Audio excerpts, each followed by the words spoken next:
Saudara, emas menjadi salah satu investasi yang digemari oleh hampir semua kalangan. Bagi warga Aceh, emas merupakan salah satu investasi yang menggiurkan, apalagi jika harga emas mengalami kenaikan. Selain itu, emas juga dijadikan sebagai cindera mata yang paling banyak diburu oleh warga, terutama yang akan melakukan pernikahan. Pasca Lebaran, harga emas di Kabupaten Aceh Jaya mengalami kenaikan sejak beberapa hari terakhir.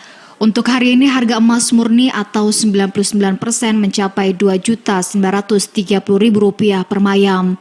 Emas London atau 97% mencapai Rp2.850.000 per mayam itu sudah termasuk dengan ongkos.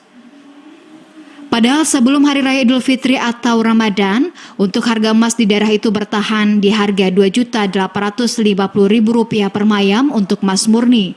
Sementara untuk harga emas London yakni Rp2.800.000 per mayam. Sehingga saat ini harga emas merangkak naik hingga Rp80.000 per mayam. Salah satu penjual emas Husaini menjelaskan kenaikan harga emas saat ini salah satunya dipicu naiknya harga emas dunia dan harga dolar. Kenaikan harga emas tersebut bukan hanya terjadi di Aceh Jaya, namun juga terjadi di berbagai kota di Indonesia. Meskipun harga emas kembali naik, daya beli masyarakat juga meningkat setelah Lebaran. Para warga beralasan membeli emas di saat harga sedang naik karena ke depan ditakutkan harga emas terus merangkak naik. Harga emas ada kenaikan.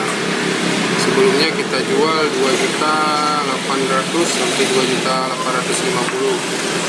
Berarti setelah Lebaran kita jual 29 sampai 29 lebih, 93. Itu yang kita jual 29 sampai 293 dengan ongkos itu harga emas 99 murni.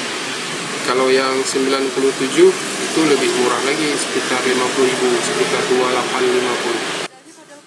Diprediksi untuk harga emas ke depan kemungkinan akan terus naik. Hal itu dipicu karena kebutuhan emas sangat tinggi sedangkan angka produksi emas kurang yang disebabkan berbagai faktor, baik harga emas dunia maupun harga dolar. Dari Aceh Jaya, Musliadi TVRI melaporkan.